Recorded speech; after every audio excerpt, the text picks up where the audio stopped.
책에게 마음을 들킨 적이 있나요? 밑줄 그은 문장이 혼자 곱씹었던 단어가 당신의 마음을 알아챈 적 말이에요.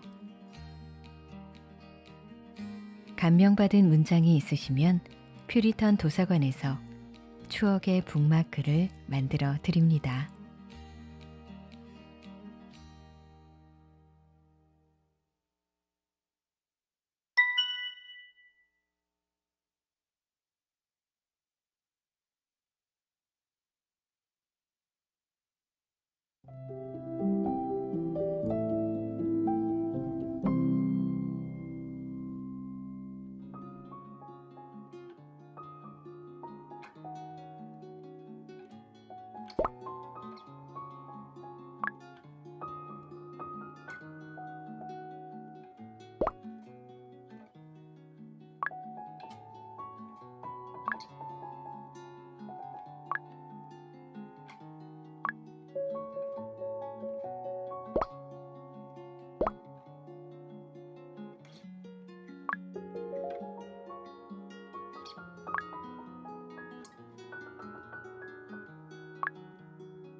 지금 나의 세월은 신음 속에 흘러가고 있사옵나이다.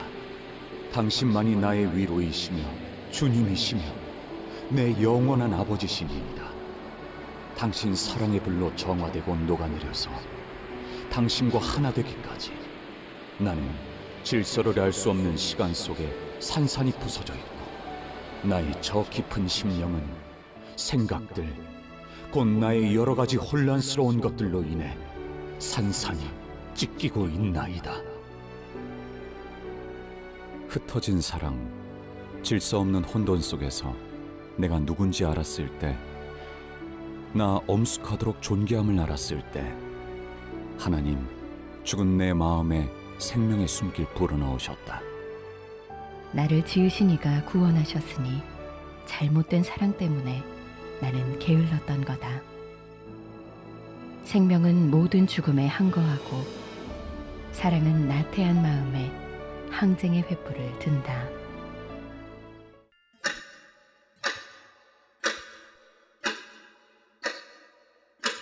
흘러가는 저 초침 한마디 한마디에 나의 소중한 삶이, 하나님이 내게 맡겨주신 귀한 소명이 강물처럼 흘러가 버리고 있다. 마지막 끝에 다다라서야 비로소 시간이 생명이었음을 알게 되겠지. 이른 아침 풀잎 끝에 맺힌 이슬. 햇살이 사라지는 건 어쩔 수 없다. 하지만 햇살의 반짝이기는 해야지 않겠는가. 그게 이슬의 영광이니까. 순간을 살아도 의미는 영원하다. 그 의미를 사랑하는 건 그분을 사랑하기 때문이다. 벌써 하루 해가 저문다. 우리 인생도 이렇게 저물겠지. 이제 겨우 어찌 살아야 잘 사는 건지 조금 알 수 있을 것 같다. 실은 이러하다. 우리가 받은 인생이 짧은 것이 아니라 우리가 그렇게 만든 것이다. 인생의 시간이 모자라는 것이 아니라 우리가 낭비하는 것이다.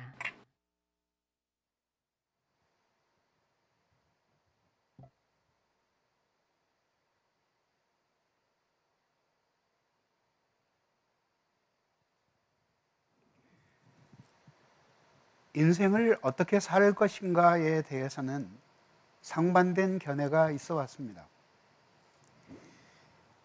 주전 65년에 태어나서 8년에 세상을 떠난 호라티우스라는 사람이 남긴 한마디는 오늘 현대인들의 마음에 강한 호소력을 가지고 있습니다. 까르페 디엠, 직역하면 오늘을 붙들어라, 그런 뜻입니다. 그러니 내일에 대한 근심을 너무 하지 말고 오늘 하루를 즐기면서 사는 것이 인생을 사는 좋은 태도다, 이런 뜻이죠. 그런가 하면 이 사람이 죽고 난 후 4년 뒤에 태어난 인물이 또 있습니다. 그 사람은 바로 세네카입니다. 여러분들이 너무 잘 아는 네로 황제의 스승이기도 했죠. 그 사람은 전혀 다른 이야기를 남겼습니다. 한 19절을 읽어드릴까요? 그는 인생의 덧없음에 대해서 혹은 짧음에 대해서라는 책에서 이렇게 말합니다. 실은 이러하다. 우리의 인생이 짧은 것이 아니다. 우리가 그렇게 만드는 것이 아니다. 만드는 것이다. 인생의 시간이 모자라는 것이 아니라 우리가 낭비하는 것이다, 라고 말이죠. 이런 고전적인 견해는 오늘날에도 역시 똑같습니다. 어떤 사람들은 내일이고 다 필요 없다. 오늘 하루 내가 편하고 즐겁고 만족하면 되는 것이 아닌가. 그것을 찾아서 오늘 하루도 사는 것이다. 그래서 오늘날 인터넷을 서치해 보면 너무나 많은 방들이 있습니다. 먹방, 갈방, 벗방, 노래방 등등. 그런가 하면 또 어떤 사람들은 말합니다. 내일을 위해서 오늘 열심히 살아라. 그러면 반드시 희망이 있을 것이다, 라고 말이죠. 자, 우리는 어떤 견해를 따라야 할까요? 저는 18년 전에 이 책을 가벼운 마음으로 썼습니다. 성도들이 시간을 낭비하며 사는 것이 안타까워서 게으름에 관하여라는 시리즈로 말씀을 전했죠. 그리고 아주 즐거운 마음으로 아주 잠깐 동안에 한 권을 썼습니다. 잊혀질 것 같은 책이 18년 동안 202쇄가 찍히고 40만 부를 찍혔습니다. 아시는 바와 같이 기독교 시장은 일반 책 시장의 10분의 1 크기로 봅니다. 그렇게 보면 일반 시장에서 400만 부가 팔린 베스트셀러가 된 셈입니다. 18년이 흘렀습니다. 지금 너무나 많은 사람들이 생각이 바뀌었습니다. 그때의 이 책을 읽던 저자들은 청년들이 이미 중년이 되어가고 있는 때였죠. 사람들이 유난히 책을 읽지 않으려고 합니다. 그래서 저는 현대 소설과 SNS 언어를 1년 동안 한번 탐구해 보았습니다. 그리고 어떻게 하면 기존의 형식과 문체를 버리더라도 현대인들에게 다가갈 수 있는 언어로 우리의 인생의 게으름의 문제를 이야기하고 그리고 어떻게 살아야 될 것인가를 말하고 싶었던 것이죠. 이 책의 핵심은 이것입니다. 인생의 목표가 정해지지 않은 사람에게는 게으름이 아무것도 아니지만 목표가 정해진 사람은 그렇게 할 수 없다는 것이죠. 사랑하는 사람이 게으른 것을 본 적이 있습니까? 하나님을 사랑한다면 우리 모든 그리스도인들은 인생에 분명한 목표를 가지고 있을 것입니다. 그리고 그 목표를 가지고 있는 한 우리의 심장이 뛰고 가슴이 뛸 것입니다. 그리고 그 게으름과 함을 극복하고 우리는 보다 보람 있는 삶을 살면서도 오늘 즐거워하며 살 수 있는 이 비결을 오늘 이 시간을 통해 한번 찾아보겠습니다. 감사합니다.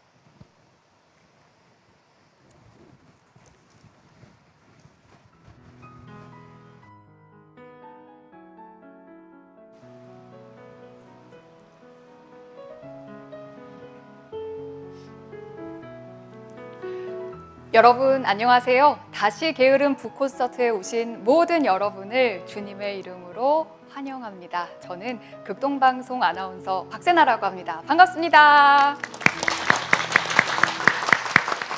네, 게으름이라는 책, 앞서 목사님께서 말씀하신 것처럼 무려 40만이 넘는 독자들의 사랑을 받은 베스트셀러인데요. 그 책의 후속작 다시 게으름이 이렇게나 예쁜 보랏빛 커버로 우리를 찾아왔습니다. 저는 개인적으로 이 책을 읽으면서요, 뭔가 나의 은밀한 부분을 들킨 것만 같은 쿡쿡 찌르는 듯한 그런 느낌도 받았고요. 또 어떤 자세로 삶을 살아갈 수 있을지 사랑의 시선으로 조언해 주신 내용들이 참 큰 힘이 되고 또 위로가 됐습니다. 이 다시 게으름이라는 책에 대해서 오늘 깊이 이야기 나눠보고 싶은데요. 이 자리에 나와 계신 분들 소개해 드리도록 하겠습니다. 먼저 앞서서도 보셨는데요. 이 책의 저자이시자 열린교회 담임 목사님이세요. 김남준 목사님 안녕하세요. 네, 반갑습니다. 이어서 임상심리학 분야의 권위자이십니다. 권정혜 교수님 나와 계십니다. 자, 이탈리아에서 갈고 닦은 명품 보이스, 세계적인 바리톤이시죠. 김주택 씨 나와 계십니다. 반갑습니다. 네, 그리고 천재라는 수식어가 붙습니다. 팬텀싱어에서도 많은 분들의 사랑을 받았던 존노 씨 나와 계십니다. 반갑습니다. 네, 유튜브로 함께하고 계신 분들께 직접 목소리로 인사 나눠주시면 좋겠습니다. 목사님부터 인사해 주시죠. 여러분들을 북콘서트에서 이렇게 만나 뵙게 돼서 정말 반갑습니다. 여러분들과 함께 이 북콘서트를 통해서 즐거운 시간을 갖고 또 인생의 의미를 발견하는 그런 시간이 됐으면 좋겠습니다. 기대됩니다. 감사합니다. 감사합니다. 이어서 교수님.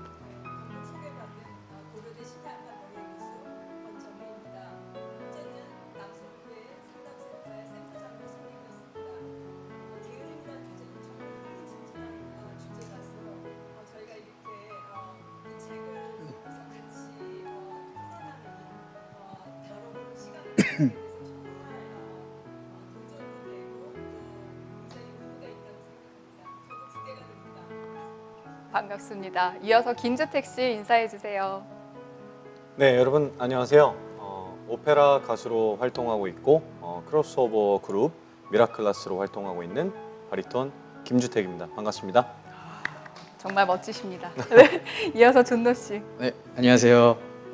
저는 천재는 아니고요. 네, 정말 공감과 위로를 가장 많이 하는 아티스트가 되고 싶은 테너 존노입니다. 공감과 위로를 전하고 싶으시다고 말씀하셨는데 또 그 멋진 무대들도 오늘 준비되어 있으니까요. 많이 기대해 주시면 좋겠습니다. 자, 이 책의 저자이신 목사님께 먼저 여쭙고 싶은데요. 목사님, 이 책을 내시게 된 계기 아까 짧게 소개해 주시긴 하셨는데 좀 다시 한번 여쭙고 싶어요, 목사님. 18년 전에 이 책을 썼고요. 18년의 세월이 흐르는 동안에 그 게으름의 뒤 이어지는 이야기를 써달라는 부탁을 많이 받았습니다. 차일피일 미루었습니다. 제 마음에 부담이 되었던 것은 오늘날 사람들이 너무나 책을 안 읽는다는 것이죠.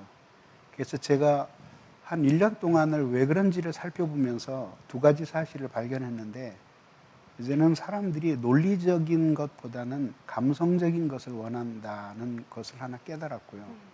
또 하나는 사람들이 그림처럼 보이는 글을 원하지 글처럼 보이는 글을 원하지 않는다라는 사실을 깨닫게 되었습니다. 그래서 한번 게으름에 이어지는 그 뒷이야기를 현대인들이 가장 좋아하는 문체와 스타일로 한번 바꿔서 써보고 싶은 의욕이 생겼습니다. 그리고 그 시도로서 이렇게 보라색 책으로 열매를 맺게 되었는데, 네.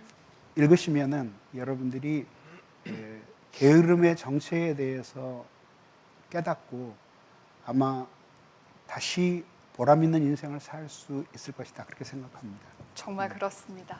목사님, 우리가 게으름이라고 하면 공통적으로 생각하는 모습이라든지 이미지가 있긴 하지만 이 책에서 이야기하고 있는 게으름의 그 정확하고 구체적인 의미를 직접 소개해 주시면 또 이해하는 데 큰 도움이 될 것 같습니다.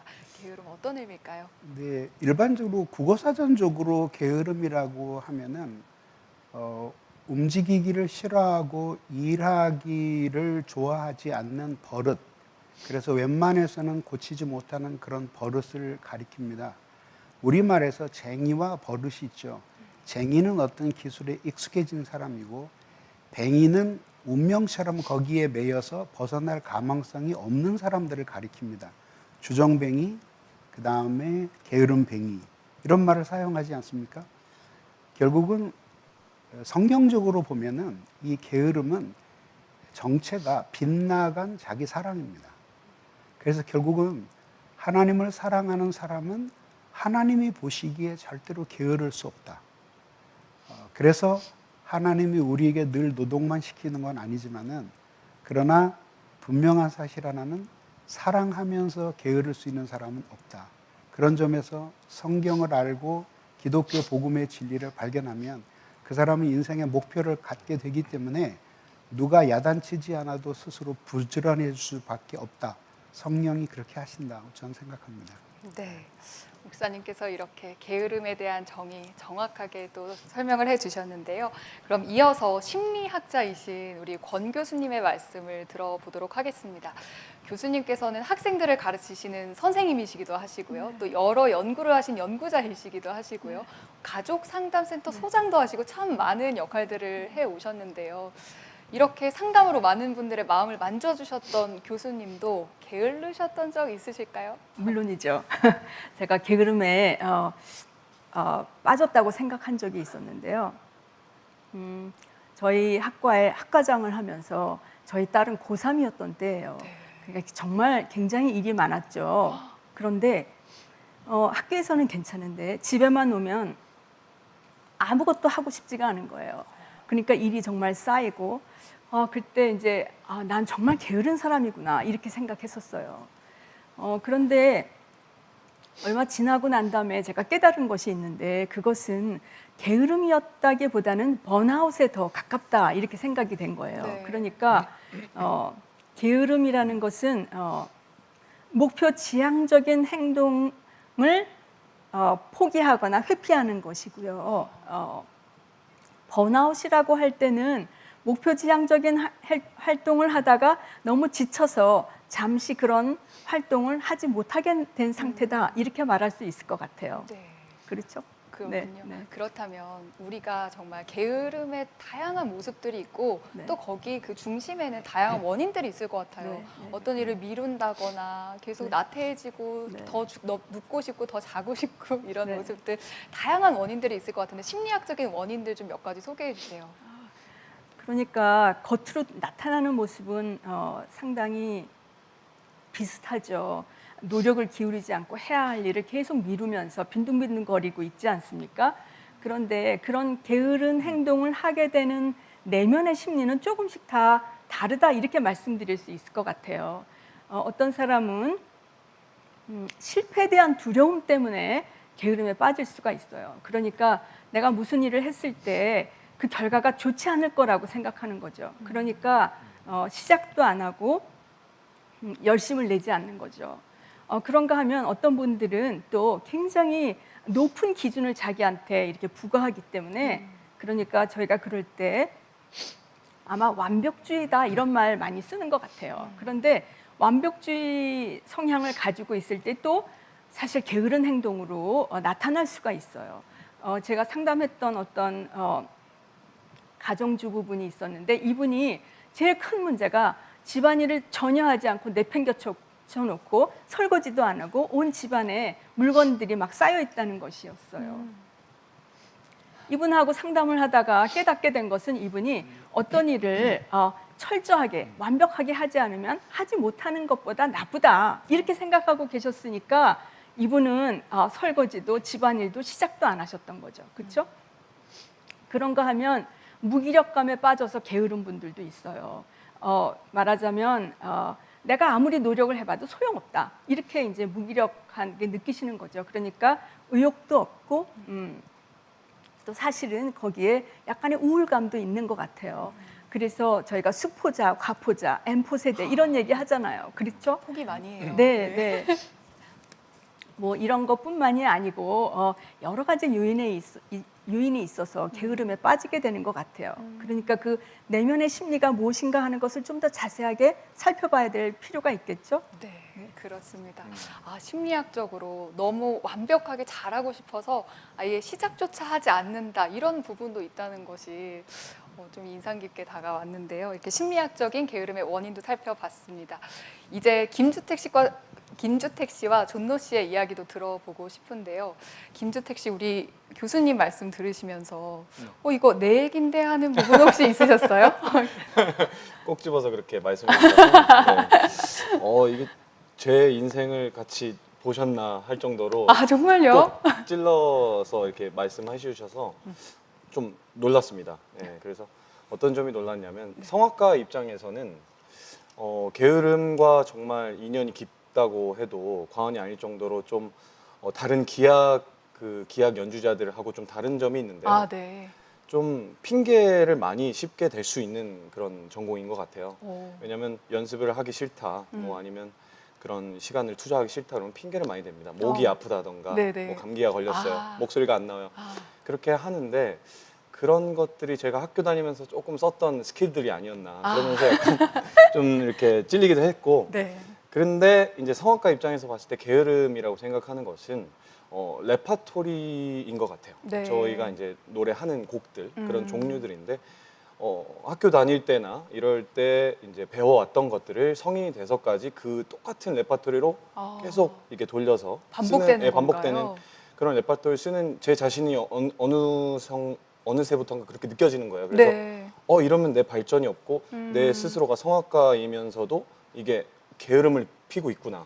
그래서 그때부터 그것을 알게 된 후부터 새로운 노래를 접하게 되고 또 나한테 더 잘 맞는 노래들이 무엇이 있을까 생각해보고 또 더 나아가서는 제가 오페라 가수로 이게 평생을 이제 목표를 두고 살아오고 네. 계속 또 그런 오페라 똑같은 것이 반복되니까 제 스스로가 또 게을러지는 거예요. 그래서 새로운 도전을 하고 싶다라고 생각해서 이런 크로스오버의 그 팬텀 싱어라는 그런 프로를 나가서 저의 또 용감한 도전을 좀 시도해 본 적이 있죠. 그러셨군요. 아니, 한 무대에 서시기까지 네. 좀 여러 번 반복해서 무대에 서신다고 하셨는데 네. 보통 한 공연당 몇 번 반복되는 무대를 이렇게 좀 서시는 건 평균 제가 오페라를 여태까지 400회를 넘게 했는데요.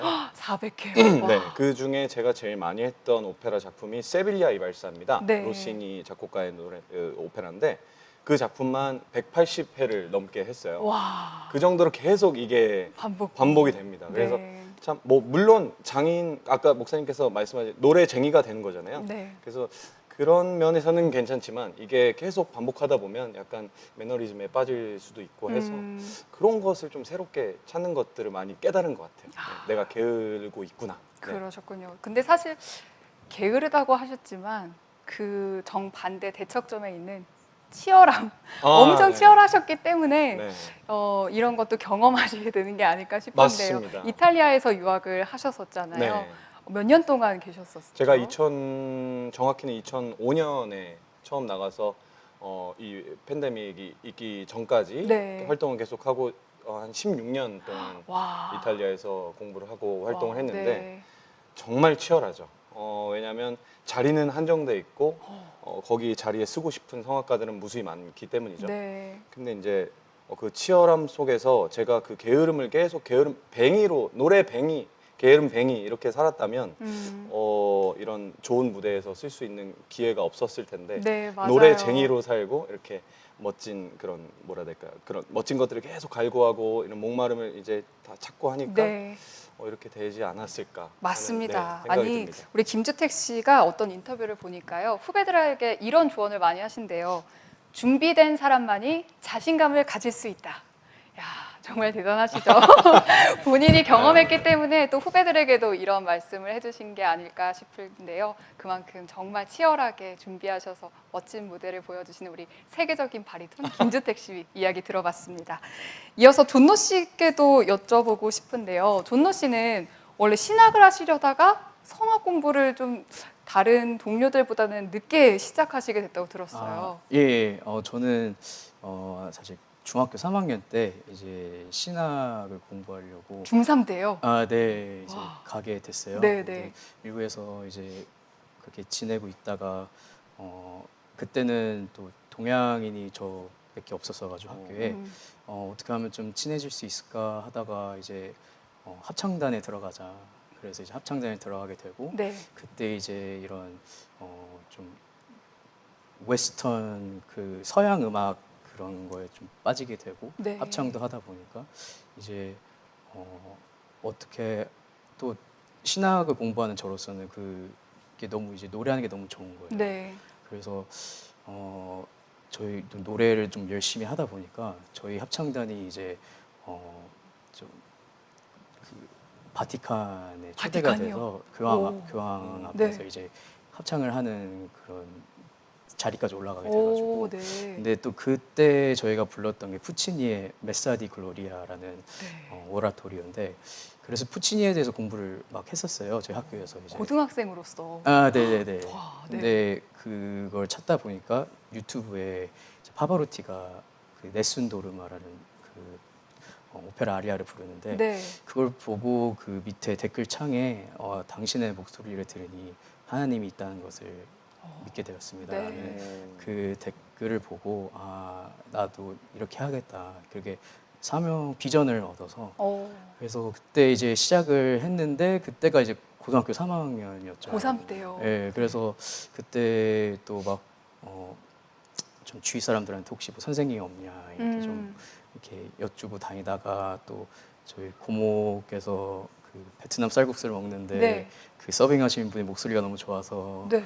그 분 혹시 성악가냐 그랬더니 성악가라 그래서 이렇게 연결이 돼가지고 오. 그때 이렇게 성악을 처음 이제 저희 짧게 조카가 있는데 베트남 쌀국수를 이렇게 서빙해 주시던 분이 그래서 그때 이제 처음으로 성악을 한 3개월 정도 이제 준비를 하다가 네. 이제 원서를 한 군데만 넣었죠.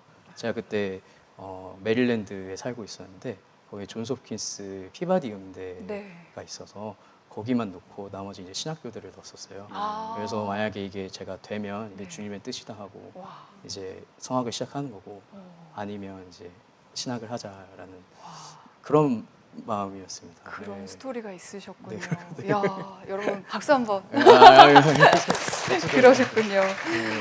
그렇다면 이렇게 정말 조금 다른 분들보다는 뒤늦게 찾은 나의 네. 길, 네. 그 길을 걸어가시면서 혹시 오늘 게으름에 대한 이야기 나누고 있잖아요. 그러니까요. 열정이 식었거나 좀 느슨해졌던 때도 있으셨는지 그러니까 궁금해요. 제가 항상 저 게으름이라는 단어를 들었을 때 제가 생각한 정의는 해야 되는 것을 안 할 때가 게으름이라고 네. 생각했거든요.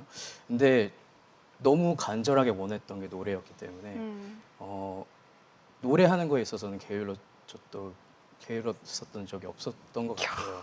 그게 그러시군요. 그래서 항상 왜 그러냐면 제가 너무 노래를 하고 싶었는데 이제 재정적으로 어려워서 대학교 1학년 마치고 바로 군대를 갔어요.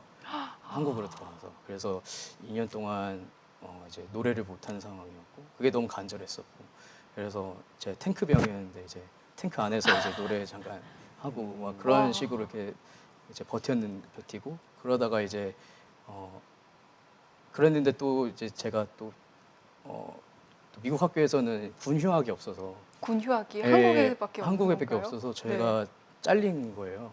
학교에서요? 네, 피마디 음대에서. 네, 2년 이상은 이제 휴학을 못 한다 그래서 네. 그래서 또 간절한 마음으로 군대에서 이제 동영상을 찍어서 또 재입학을 하고 와. 그렇게 해서 겨우 들어가서 이제 열심히 하다가 또 이제 대학원을 갔는데 그때도 이제 너무 잘하려고 너무 노래하는 게 좋으니까 그러다 보니까 너무 무리해서 성대결절이 오고 그래서 성대결절 수술을 하고 또 한 3개월 동안 말을 못하고 항상 간절함이 있었던 것 같아요. 네. 목표 너무 사랑하는데 사랑하면 게으를 수가 없다는 게 정말 많은 것 같아요. 네, 그래서 그렇군요. 노래하는 데 있어서는 게으르지 못했던 것 같습니다. 네. 와, 저는 사실 질문을 준비하면서 이렇게 대단하신 분들도 게을렀던 이런 때가 있었습니다. 정말 우린 비슷한 사람입니다. 이런 공감을 얻고 싶었는데. 아니 근데 물론 네, 역시 정말 게으름과는 거리가 먼 분들이 아닌가. 정말 천재는 다르다. 천재는 다르다.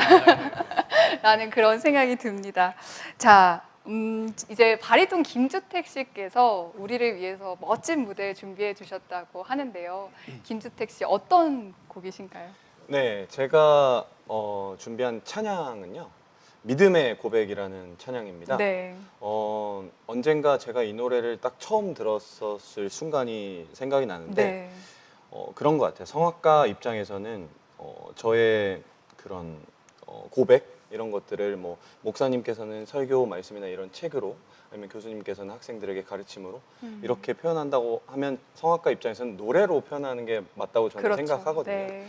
그래서 이 노래를 처음 듣고 정말 한마디로 은혜를 많이 받았죠. 그래서 이게 나의 고백이 될 수 있겠구나라고 해서 그때 이 노래를 했는데 아니나 다를까 제 눈에서 눈물이 흐르는 것을 봤어요. 네. 그래서 이 노래 가사에 보면은 나를 통해 사망에서 헤매는 저들을 주님께 인도하게 하소서 이런 말이 있거든요. 그래서 아멘. 저에게 목소리 주신 하나님께 찬양을 드리면서 저에게 목소리를 왜 주셨냐 그 목적을 이게 알 수 있게 해준 저의 고백이 담긴 노래라서 네. 준비해봤습니다. 네. 정말 기대가 됩니다. 정말 준비해 주시면 좋겠고요.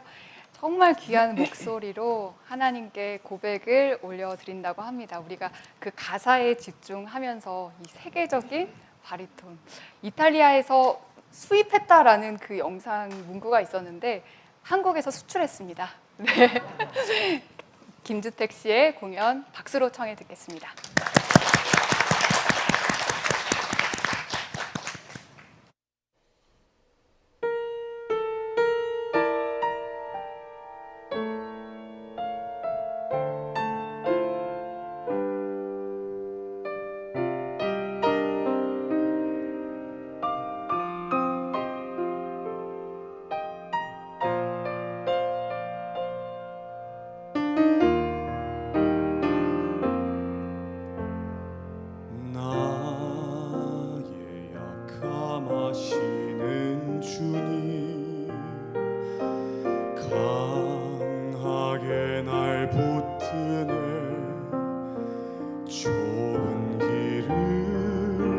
외면하려 할 때도 날 이끌어 인도해 한없이 부족한 날 위해 십자가를 지시고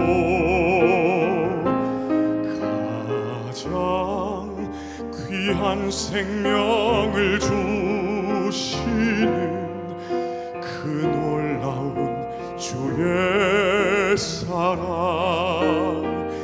이런 나를 어찌 사랑하셔서 회복시키고 다시 순종하게 하실까 그 새로운 삶을 살게 하니 그분께 다시 고백하겠네. 나의 하나님, 나의 하나님, 내게 주신 사랑 본받아 나로 인해 저 사망의 길 헤매는 사람들을 주께 돌아오게 하소서. 나의 하나님, 나의 하나님, 주만 사랑하게 하시고 믿음으로 세상을 이기며 날마다 승리케 하여 주소서.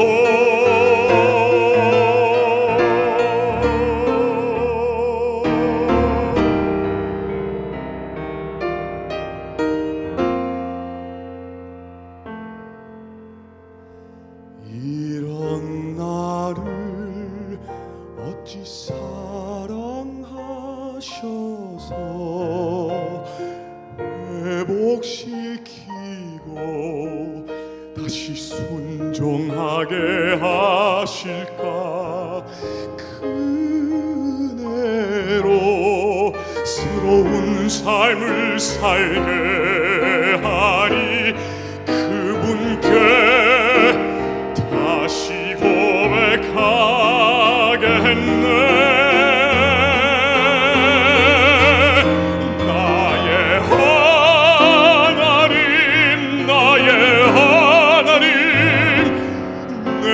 주신 사랑 본받아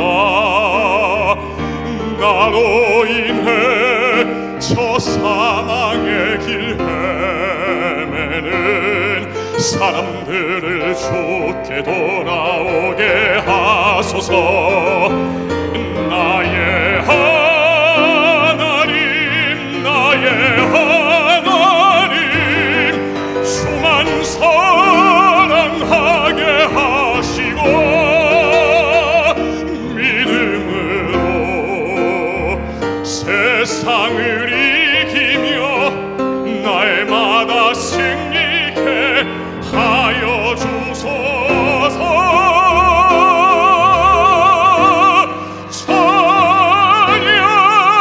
찬양과 감사로 날마다 승리케 하소서.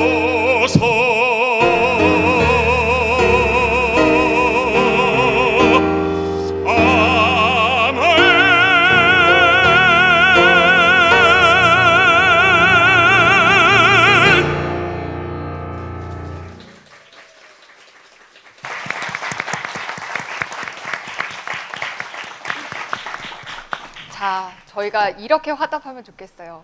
브라보! 브라보! 자, 다시 한번 박수 부탁드립니다.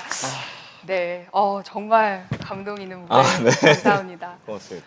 유튜브 그 댓글을 보니까 이런 댓글이 있더라고요. 불교 신자인데 감동을 받는다. 정말 많은 분들께서 이 김주택 씨 그리고 존노 씨의 음악을 통해서 하나님을 알게 되고 그 사랑을 알게 되는 줄 믿습니다. 계속해서 이야기 나눠보고 싶은데요. 이번에는 존노 씨께 좀 부탁을 드리고 싶어요. 감미로운 목소리로 책의 한 구절을 읽어주시면 좋겠는데요. 감미로운 목소리 준비되셨나요? 감미로운 네, 한번 읽어주시면 좋겠습니다. 120페이지에 있는 내용인데요. 읽어주세요. 네. 게으른 사람, 세월이 가도 후회하지 않을 목표가 없다. 그래서 그가 불쌍한 거다. 지금 마음 바쳐 사랑할 대상이 없다. 네. 명품 보이스로 읽어주셔서 감사합니다. 감사합니다. 이 책의 내용, 게으른 사람, 세월이 가도 후회하지 않을 목표가 없고 또 사랑할 대상이 없다라고 얘기하셨는데요. 목사님 어떤 의미인지 좀 소개해 주세요. 네. 제가 34살에 교수가 됐는데요. 어느 날 교무처에서 전화가 왔어요. 그래서 제가 생전 강의 들어간 적이 없는 교육과에 성경 과목이 있는데 좀 들어가 줄 수 있겠느냐. 이게 들어가 줄 수 있겠느냐가 아니라 꼭 좀 들어가 달라 그래요. 네. 그래서 제가 이제 들어갔어요. 근데 저는 신학과에서만 강의를 했기 때문에 이제 신약을 가르치면서 이제 이러이러한 책들이 필요하다 그러면서 제가 60권을 참고서적을 칠판에다가 써줬어요. 네. 그랬더니 학생들이 에이 막 이러는 거예요. 그래서 제가 기분이 확 상했어요. 그래가지고 이제 강의 끝나고 나서 나 이거 못한다 그럴까 막 이러는데 기도하는데 하나님이 얘네들도 좀 사랑해줘라 그런 마음을 주셔요. 네. 그래서 이제 차근차근 강의를 했어요. 그리고 끝나기 종강을 남겨놓고 한 석 주 남았는데 제가 성경을 펼치면서 신약을 해설해 주기 시작했어요. 근데 마가복음에 왔는데 예수님이 새벽 미명에 기도하시는 장면이 나와요. 그 전에 베드로의 장인을 고치시고 많은 병들을 고치시고 새벽에 들어가셔서 아마 또 새벽에 기도하러 나오실 거죠. 그 얘기를 학생들에게 쭉 설명해 줬는데 아주 20대 학생의 4분의 3이 여학생들이었는데 몇 달 전에 그렇게 저한테 안 좋은 태도를 하던 학생들이 구석구석에서 이렇게 눈물을 흘리기 시작했어요. 네. 그러더니 이제 수업이 다 끝나고 아무개 학생 우리를 위해 기도해달라 그랬더니 이 학생이 일어나서 이러는 거예요. 울먹울먹 하더니 예수님 너무 게으름을 부리고 늦잠 자서 정말 죄송해요. 그러더니 막 우는 거예요. 저는 그 질문을 받을 때마다 똑같은 그 장면이 생각이 나요. 그 어린 청년이 말씀을 듣고 예수님이 어떻게 사셨는지를 보고 나니까 그게 거울이 되어서 나는 이렇게 살아서는 안 되는 사람이라는 것을 깨닫게 된 것이죠. 네. 아무리 부지런히 살아도 게으른 사람이 있습니다. 아니 정확하게 말하면 차라리 그 사람은 게으르게 사는 것이 더 나을 것이다 라고 말할 사람이 있어요. 잘못된 인생의 목표를 가지고 미친 듯이 질주하는 사람. 그 사람은 자기를 해치고 이웃을 해쳐요. 그렇기 때문에 제일 중요한 것은 부지런해지기 전에 무엇을 위해 부지런해질 것인가 하는 것이죠. 좋은 임금과 나쁜 도둑이 아침에 일찍 일어나는 건 똑같아요. 그런데 선한 임금은 아침에 일찍 일어나서 국사를 생각하며 고민에 잠기고 도둑은 무엇을 훔칠까를 생각하는 것이죠. 그래서 결국 인생의 방향을 어떻게 잡느냐 하는 것이 너무 중요한 것이죠. 우리가 예수 믿기 전에 우리의 인생의 방향이 뭔지를 몰랐어요. 그런데 이제는 방향을 잡은 사람들이에요. 그러니까 방향을 잡은 사람들이 게으르게 산다는 것은 이율 배반이에요. 그런 점에서 여러분들이 이 구절을 생각하면서 인생의 바른 방향을 가고 있는지 그리고 내가 최선을 다하고 있는지를 돌아볼 때에 그때 하나님께서 연약한 모든 것을 껴안아 주시면서 우리에게 커다란 격려를 해 주실 것이다 그렇게 생각합니다. 네. 목사님 감사합니다. 예수님의 그 사랑을 알게 되면 그 말씀이 더 궁금해지고 그 말씀을 더 알수록 어떻게 사는 것이 올바른 인생이고 삶의 가치가 무엇이고 의미가 무엇인지 알 수 있기 때문에 우리는 게으르게 살 수 없다라는 그런 생각이 다시 한번 드는데요. 이어서 권 교수님께도 여쭤보고 싶습니다. 교수님, 하나님의 사랑을 아는 것이 우리가 게으름에서 벗어날 수 있는 방법이 될 수 있다. 목사님께서 말씀해 주셨는데요. 네. 또 심리학적으로도 저도 소개해 공감하는 주세요. 말씀이에요.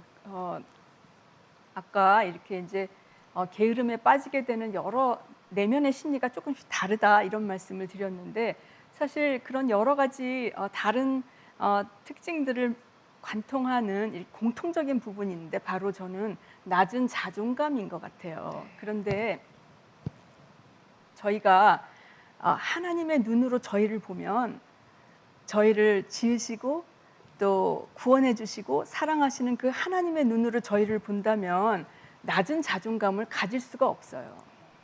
그렇죠. 맞아요. 그런데 네. 세상의 눈으로 나의 가치를 내가 얼마나 성취했는가, 어떤 성과를 냈는가, 능력이 얼마나 좋은가에 따라서 자기 자신을 평가한다면 굉장히 낮은 자존감을 가지기가 쉽죠. 네. 그래서 하나님의 사랑을 찐하게 만난 사람은 낮은 자존감을 가질 수 없다. 이렇게 저는 생각하고 있어요. 네. 그러시군요. 좋습니다. 이어서 김주택 씨 또 존노 씨 이야기도 들어보고 싶은데요. 목사님의 말씀 또 교수님의 말씀 들으셨는데 하나님의 사랑을 알면 낮은 자존감을 가질 수 없다. 게을러질 수 없다. 어떠신가요, 주택 씨는? 100번 다 맞는 말씀인 것 같고요. 네. 제가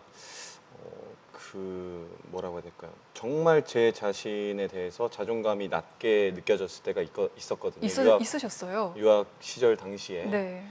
정말 뭐라고 해야 될까요?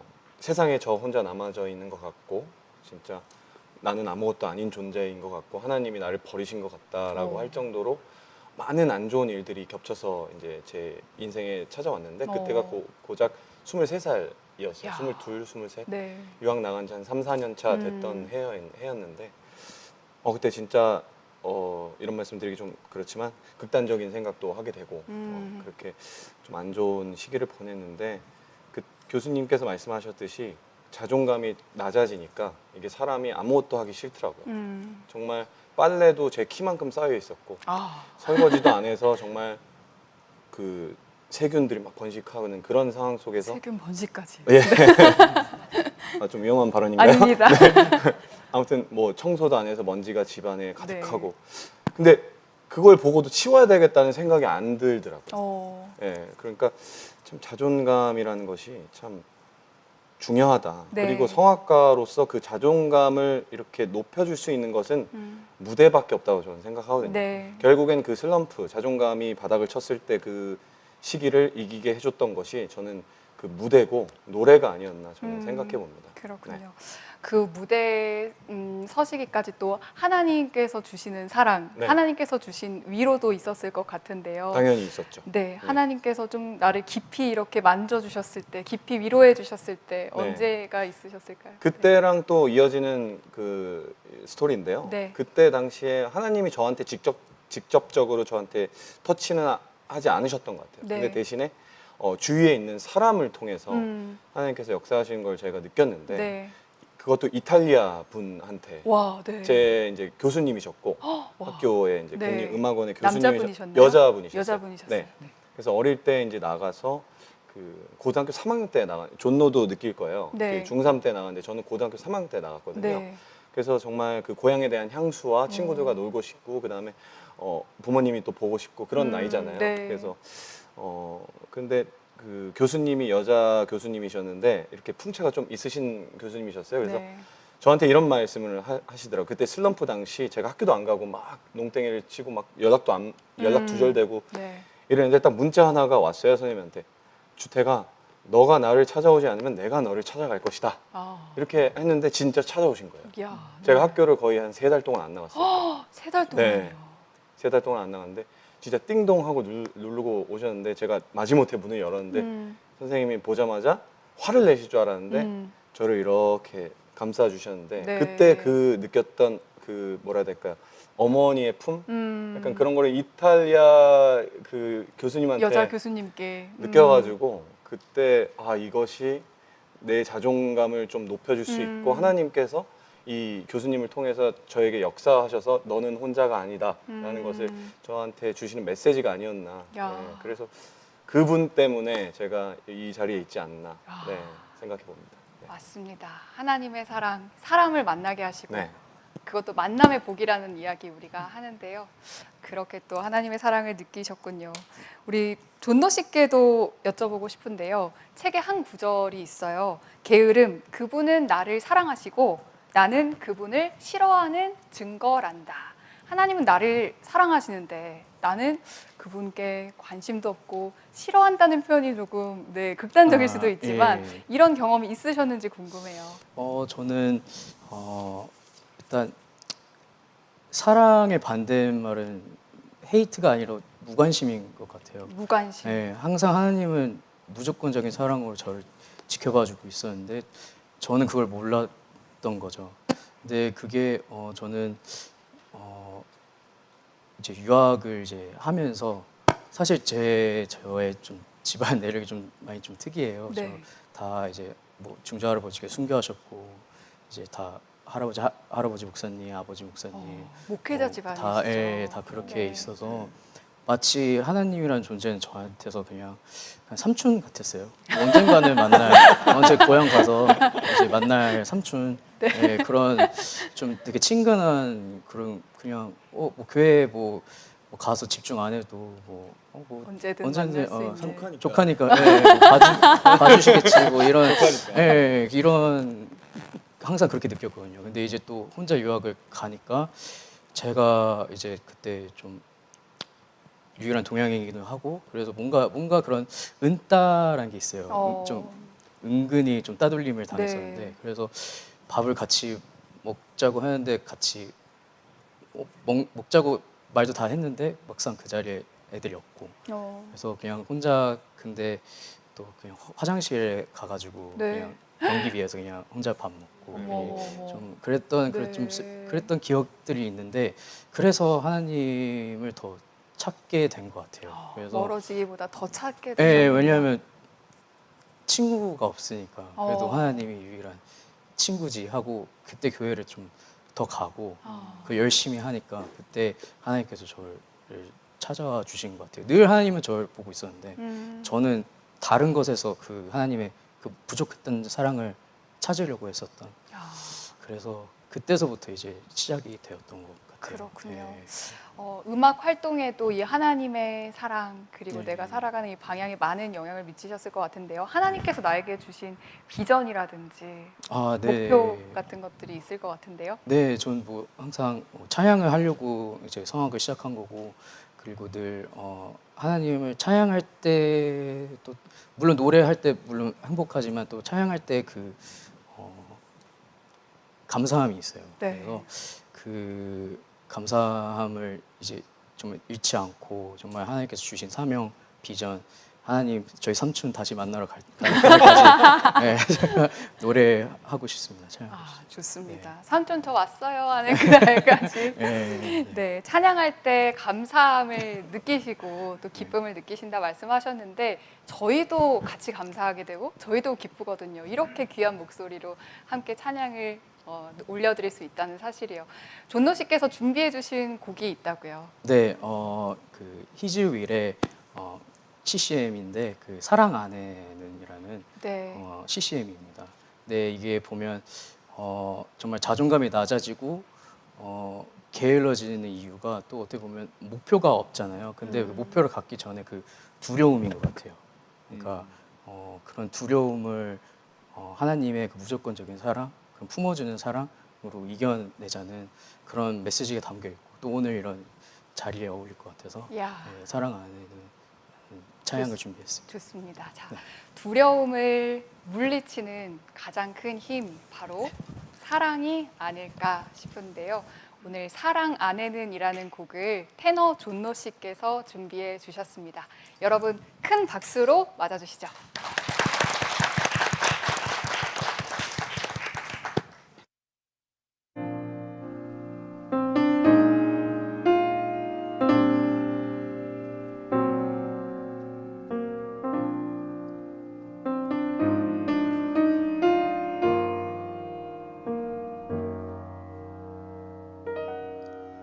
나는 두려워서 양손 가득 쥐고도 늘 불안해하며 힘을 풀지 못하며 나는 두려워서 지쳐도 쉬지 못하고 초조한 마음으로 나를 채찍질하고 나는 두려워서 세상의 자랑으로 나를 치장하고 나를 채워왔네. 나는 두려워서 용기 내지 못하고 진실한 나를 숨기며 나를 속여왔네.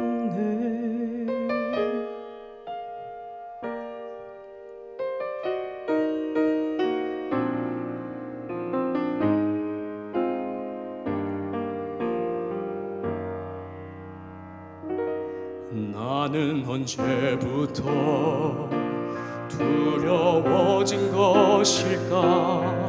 나는 언제부터 겁이 났을까?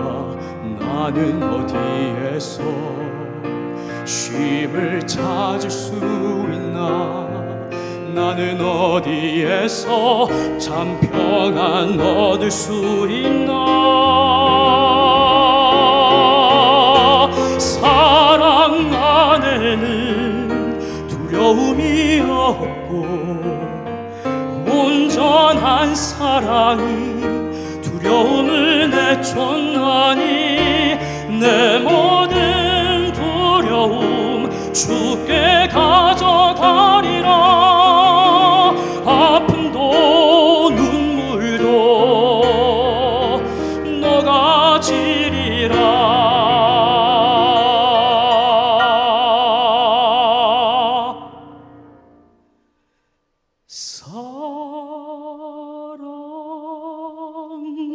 안에는 두려움이 없고 온전한 사랑이 두려움을 내쫓나니 내 모든 두려움 주께 가져가리라. 아픔도 눈물도 너가 지리라. 온전한 사랑에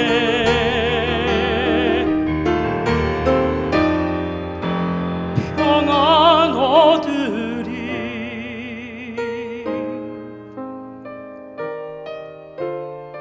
평안 얻으리.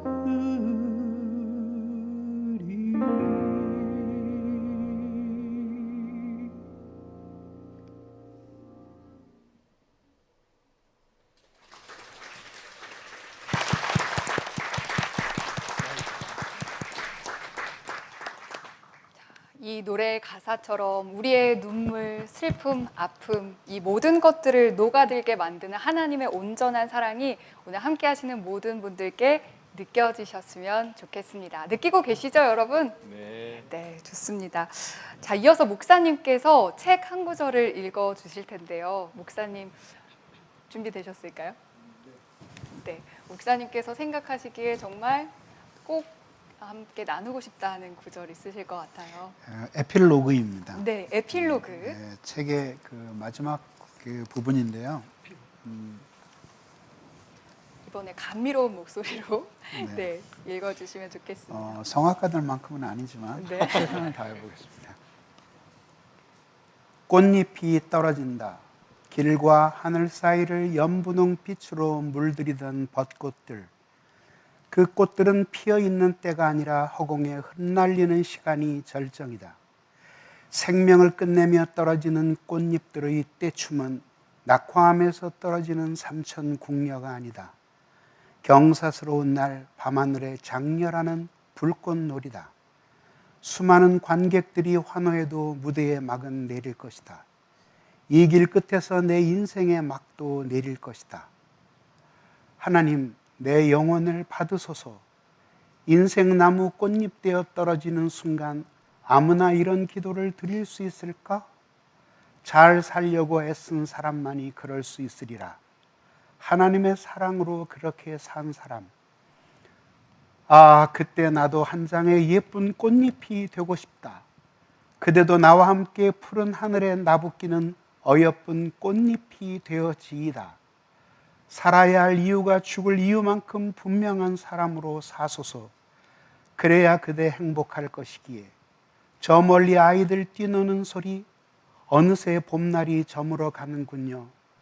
아, 누군가에겐 이 봄이 마지막 봄이겠죠? 네, 그렇습니다.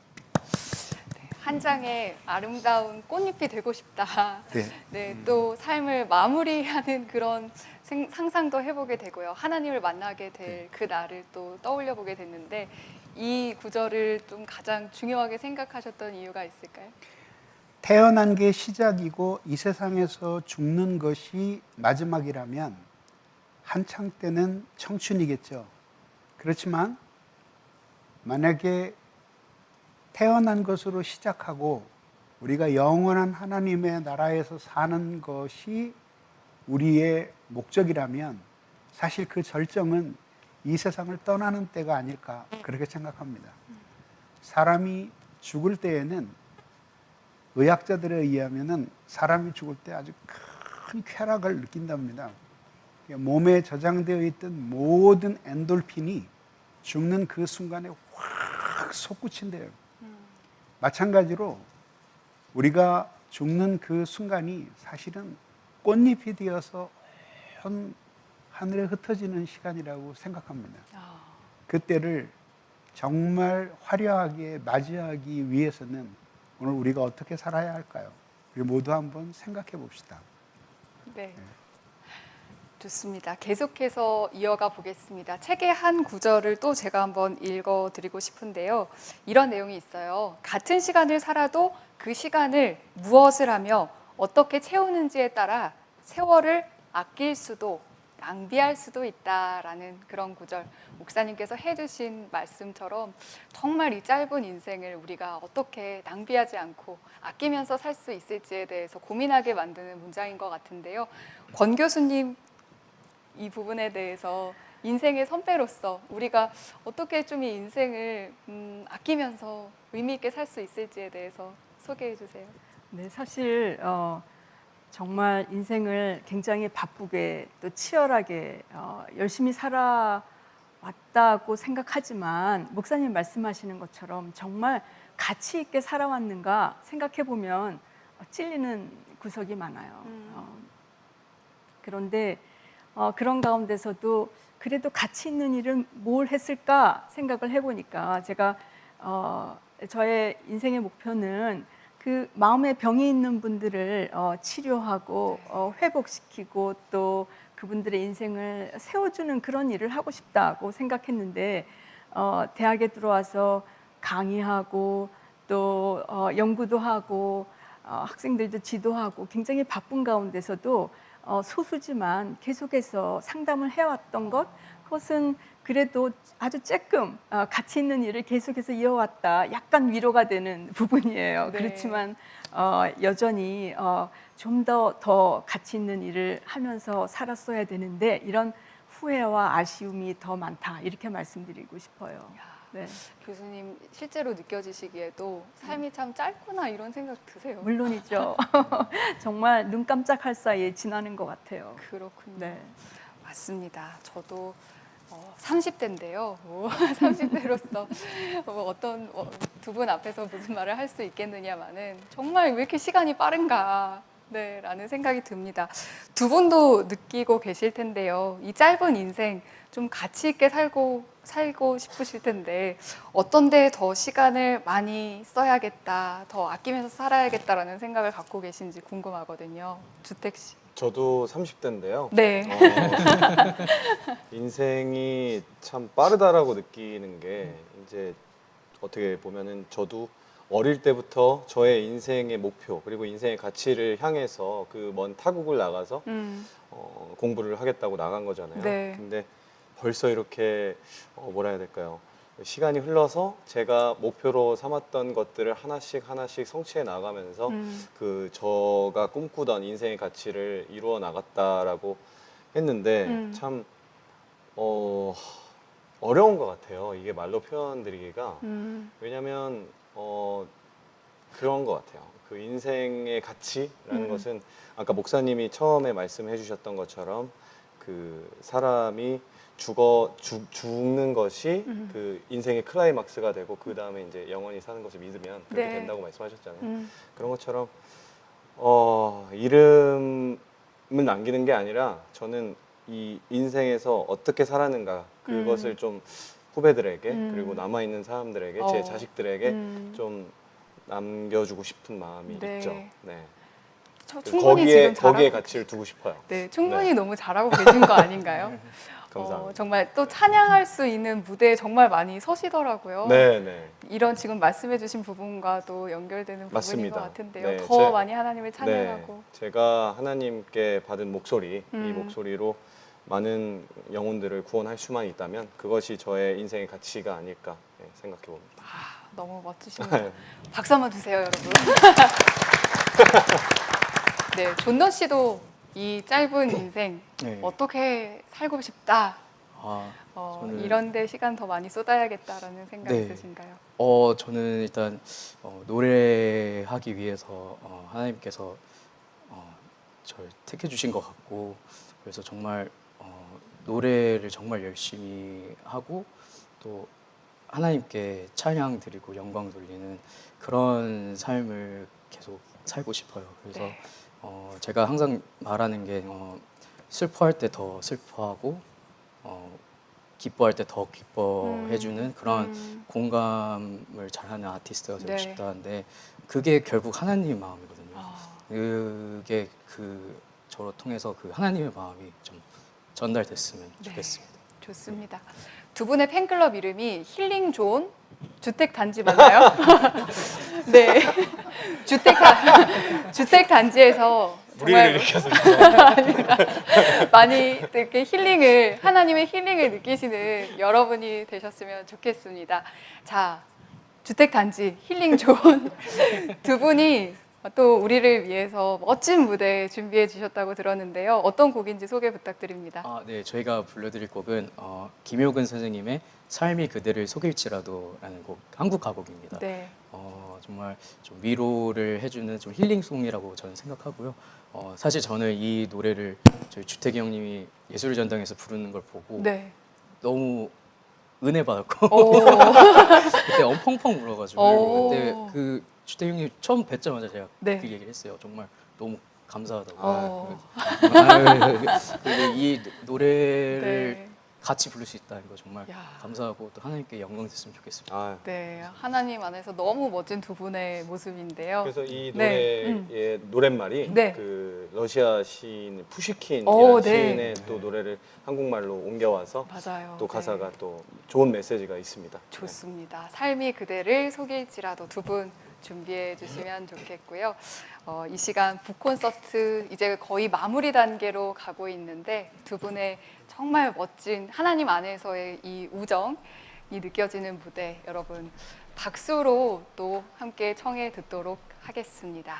두 분께서 얼마나 큰 감동적인 무대 보여주실지 기대가 됩니다. 여러분 박수 주세요.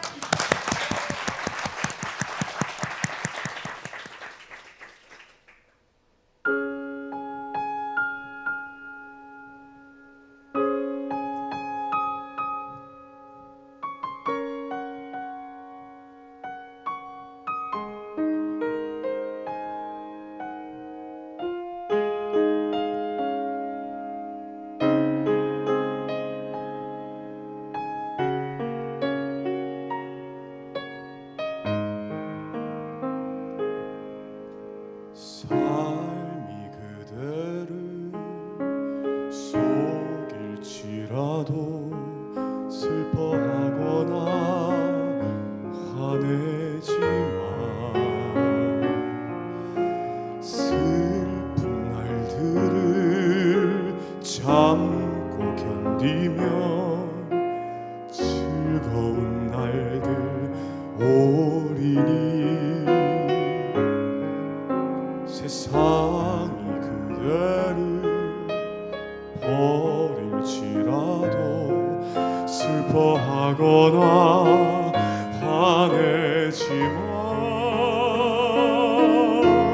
힘든 날들을 참고 견디면 기쁨의 날 꼭 올 거야 마음은 미래를 꿈꾸니 슬픈 오늘은 곧 지나버리네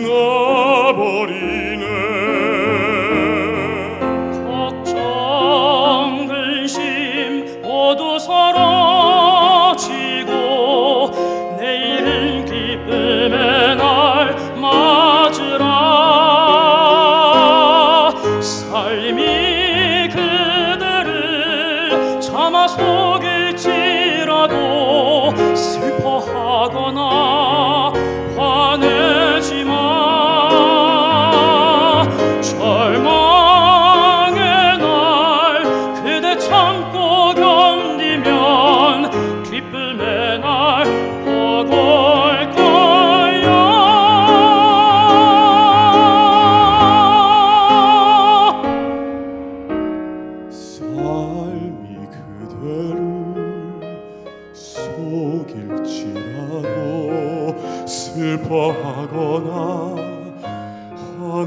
화내지마. 힘든 날들을 참고 견디면 기쁨의 날 꼭 올 거야.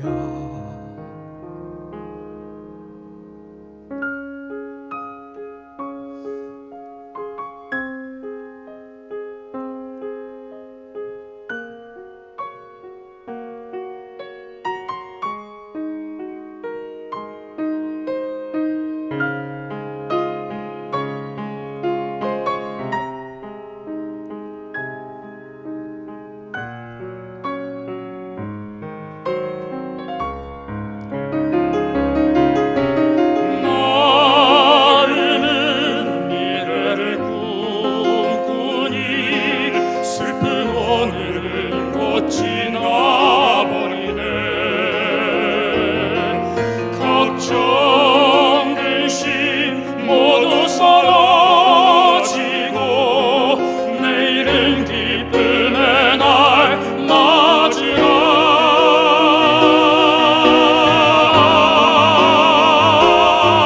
삶이 그대를 잡아 속일지라도 슬퍼하거나 화내지 마.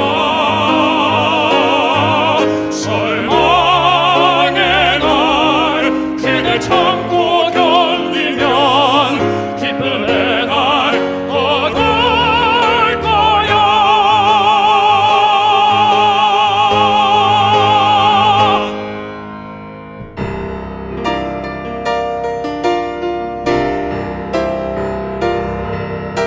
삶이 그대를 속일지라도 슬퍼하거나 화내지 마. 힘든 날들을 참고 견디면 즐거운 날들 오리니. 세상이 그대를 버릴지라도 슬퍼하거나 화내지 마. 힘든 날들을 참고 견디면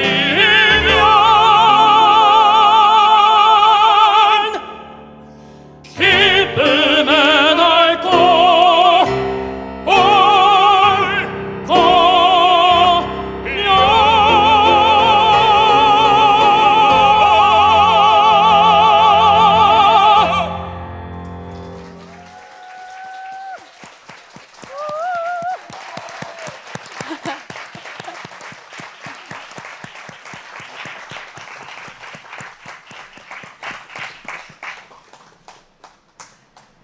슬픔의 날들을 참고 견디면 기쁨의 날 올 거야. 정말 큰 위로가 되는 공연. 존노 씨께서 왜 예술의 전당에서 그렇게 눈물을 흘리셨는지 알 것 같아요. 네, 코로나19로 또 모두가 지쳐있는 이때에 정말 생수 같은 그런 공연이 아니었나 싶습니다. 이제 마지막으로 질문을 드리고 인사를 드려야 할 것 같은데요. 목사님, 코로나 때문에 많이 무기력하고 또 나태해지고 있다 고백하시는 분들께 도움이 되는 목사님 조언 또 말씀 전해주시면 좋겠어요.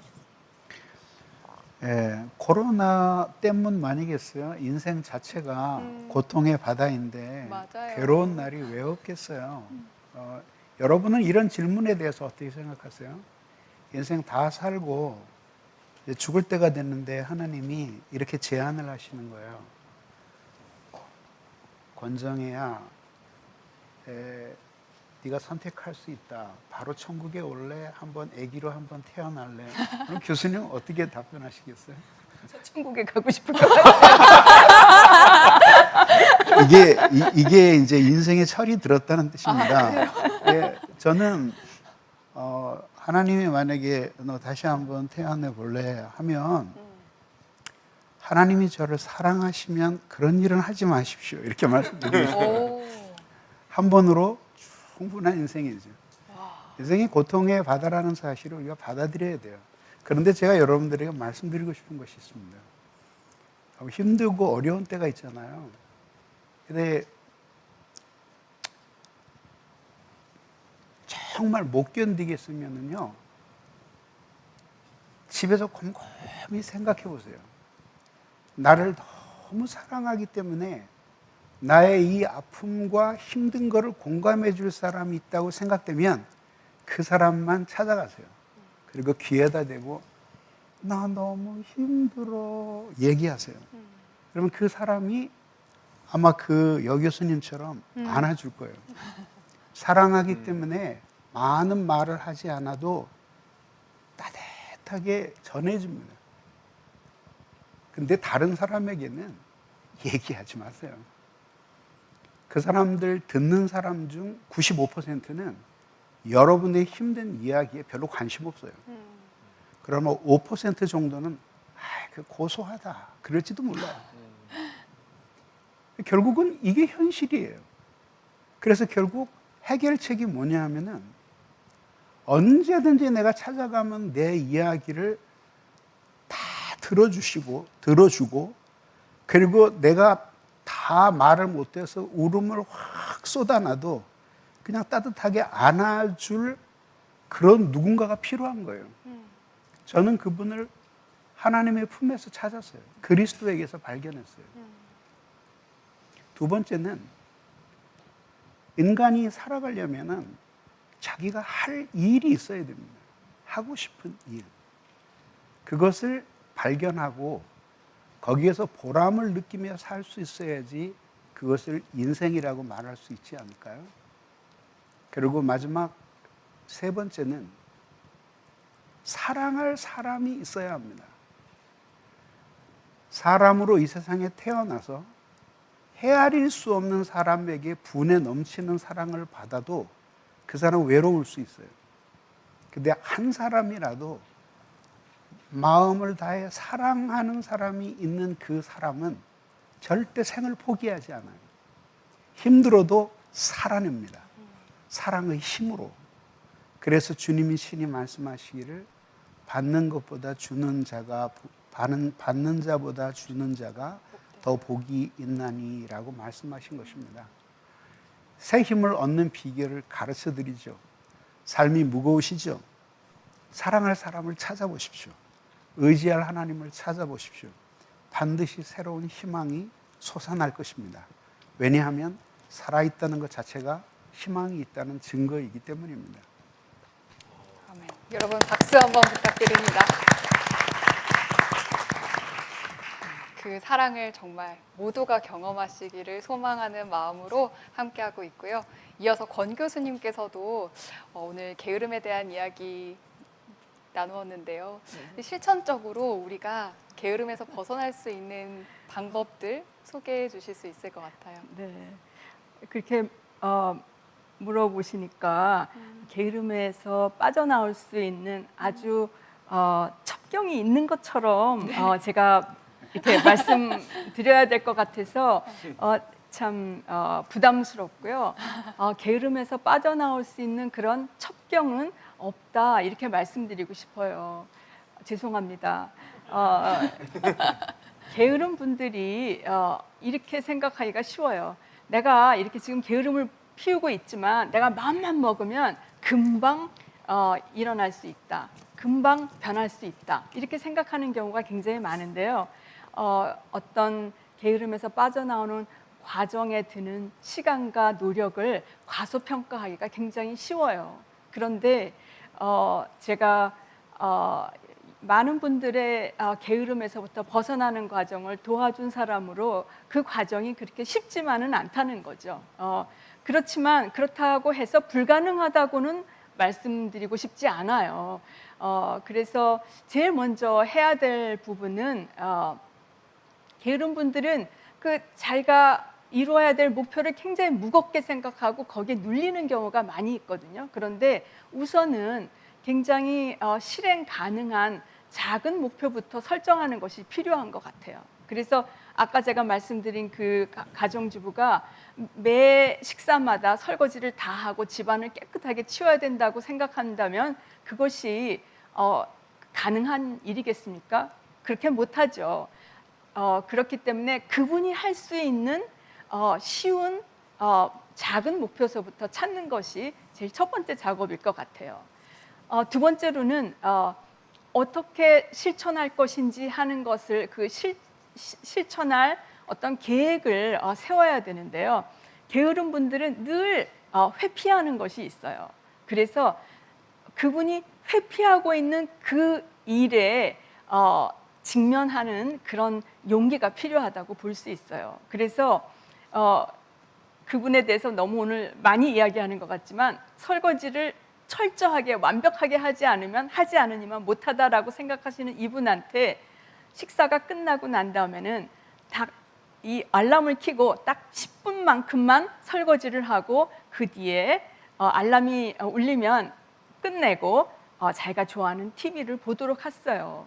이분이 생각할 때는 그렇게 하면 굉장히 찜찜하고 싫을 것 같았는데 막상 해보니까 하나도 안 하는 것보다는 10분 동안 설거지하는 것이 굉장히 뿌듯했다고 합니다. 그래서 10분에서 15분 이렇게 점점점 늘려갈 수 있었어요. 그래서 어떤 실천 계획을 짜되 그 실천 계획에서는 자기가 회피하는 그 일을 반드시 직면하고 해보라는 것입니다. 세 번째로는 제가 그 학생들과 이렇게 미루는 습관을 가지고 있는 것을 변화시키는 그 시도를 한 적이 있어요. 여러분, 미루는 습관을 바꾸는데 얼마나 시간이 걸릴 것 같아요? 2주, 한 달, 얼마나 걸릴 것 같아요? 최소한 아주 열심히 일주일에 2번씩 만나고도 3달이 걸렸어요. 3달에 미루는 습관이 바뀌었다 그러면 사실은 굉장히 성공적으로 바꾼 거죠.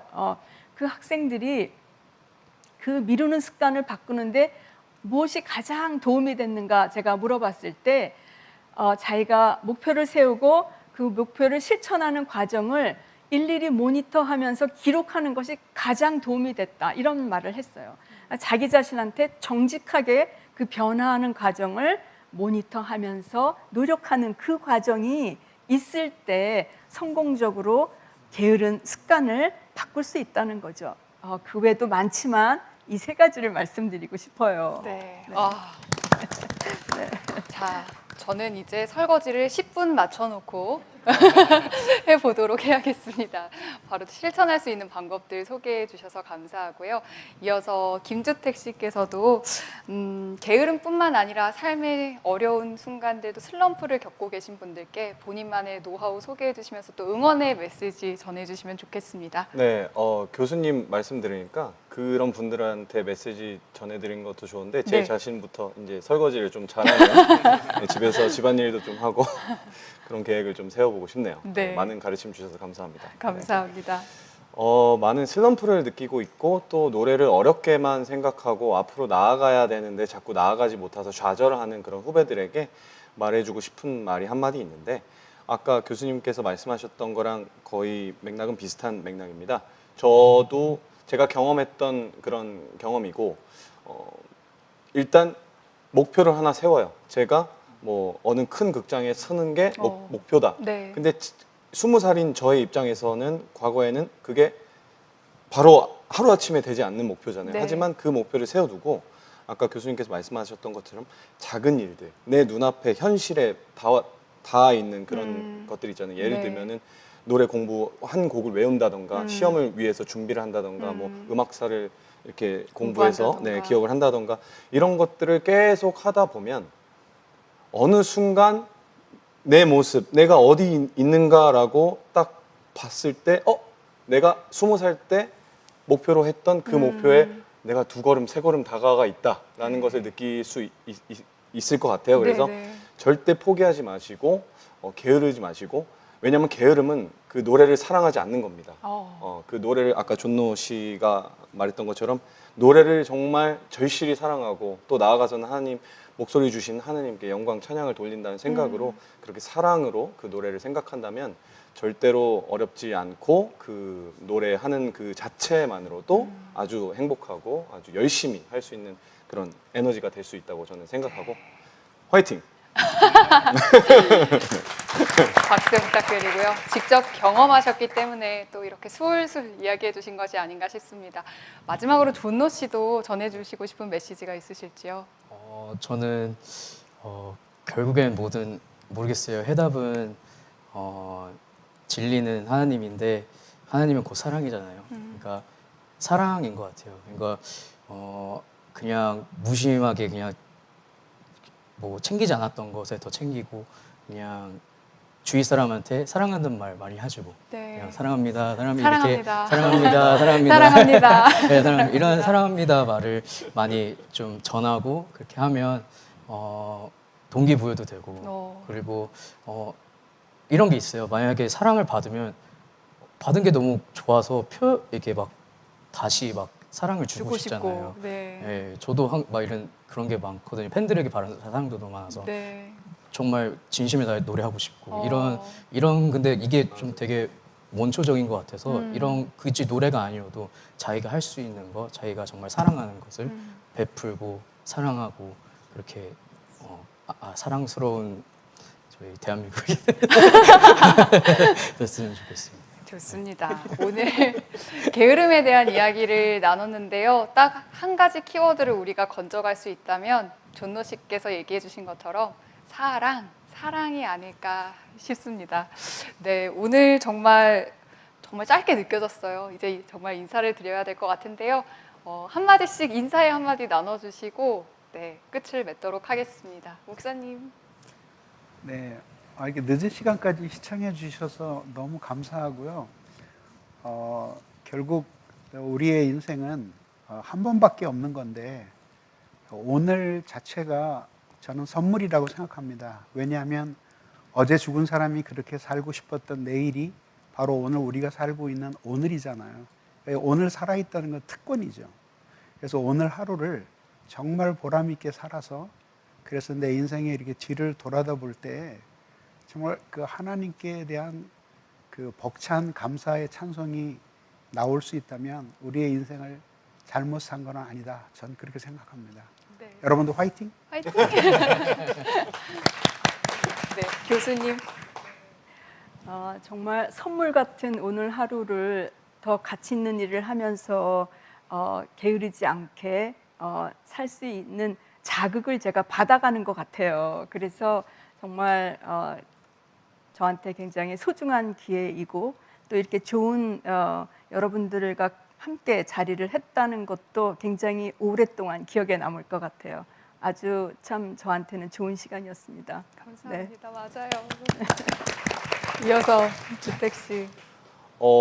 제가 이 자리에 함께 해도 될까라고 할 정도로 정말 유익한 시간이었고 제 자신을 한 번 더 되돌아보는 시간이었고 이 멋진 책을 또 써주신 목사님 그리고 멋진 강의를 해주신 교수님 그리고 진행해주시는 아나운서님 그리고 우리 사랑합니다. 네.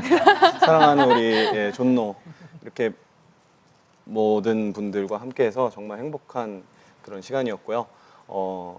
아까 목사님께서 하신 말씀으로 마무리하겠습니다. 게으름뱅이가 되지 않고 내일이 없는 사람처럼 노래하는 노래쟁이가 되는 바리톤 김주택이 되겠습니다. 고맙습니다. 감사합니다. 네, 존노 씨. 너무 엔딩을 잘해주셔서 저는 이 자리에 있는 것만으로도 너무 진짜 감사하고요. 모든 게 다 하나님의 영광으로 나타났으면 좋겠습니다. 진심으로 감사하고 사랑합니다. 네, 저도 이제 인사를 드리도록 하겠습니다. 말씀해 주신 것처럼 여러분 늦은 저녁까지 함께 해주셔서 정말 감사드리고요. 또 주님의 마음으로 여러분 사랑합니다라는 마음을 전하고 싶고요. 저는 이 구절로 오늘 모든 북콘서트 마치고 싶습니다. 살아야 할 이유가 죽을 이유만큼 분명한 사람으로 사소서. 그래야 그대 행복할 것이기에. 함께해 주신 모든 여러분 감사합니다.